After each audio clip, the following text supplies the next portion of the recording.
Hey, deserving listeners. So this episode is a continuation of the most recent episode that we published, in which I'm going over the survey results of the survey that I sent out after episode 9 was published on Netflix, Love is Blind Season 7. And I've already gone over the likes and dislikes, who y'all liked on the cast and who you disliked. There were some really surprising things to me in that. If you want to see that full video, you can become a YouTube member. In this episode, I'm going to be going over some of your hot takes. I asked you if you had any hot takes on the show, and so I thought I would go over those.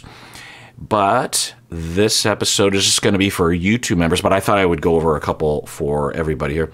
So Kelsey said on the survey, because I asked people what sort of name they wanted to be called when I read this on the air, and Kelsey said, a couple of the men, like Ramses and Steven, sometimes feel like they are using therapy language to manipulate their partners. That's interesting. Ramses and Steven using therapy language. I don't remember that, but it is a thing that people will do.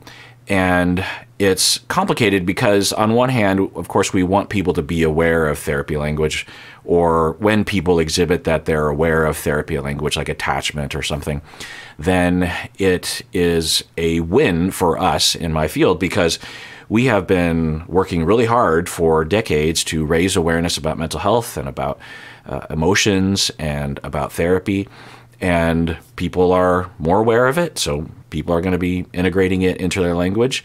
So even if they're making a mistake about the language, it's a win for us, because people even, the fact that anyone even knows about these ideas is a win, even if they're getting them wrong.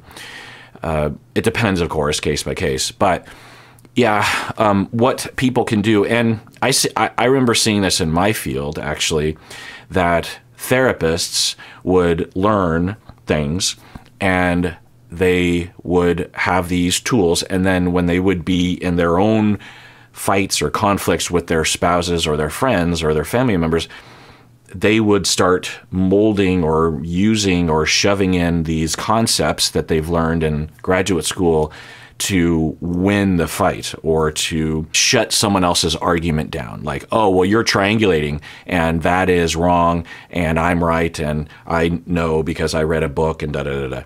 Therapists will be tempted to do that because, you know, we get into our own conflicts with people and can be flooded and upset. And we're, you know, whenever you're trying to win a fight, you're going to use whatever you can. I mean, people use more dubious things than that, right?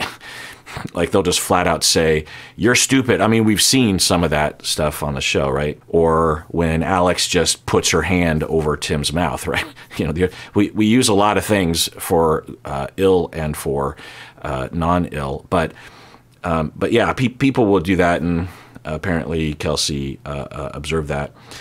And then Jacqueline said, Alex took an argument too far by covering her partner's mouth during their argument.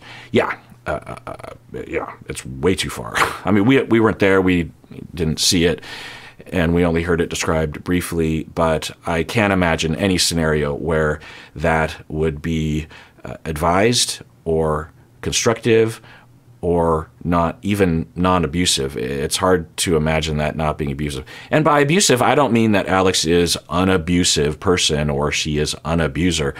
You know, these kind of labels are silly, but is it harmful? Is it intimidating? Is it a power play to put your hand over someone's mouth? Yeah, I mean, it could be severe, right? If you're really, you know, getting aggressive, or if you're just kind of going, shh, you know, like this, you know, there's different versions of it, but none of them are advised. All right, so the rest of this episode will be for members of the YouTube channel. So if you want to see me react to other hot takes, you can become a member by clicking the join button below or the link below. Otherwise, please take care of yourself because you deserve it. You really, really do.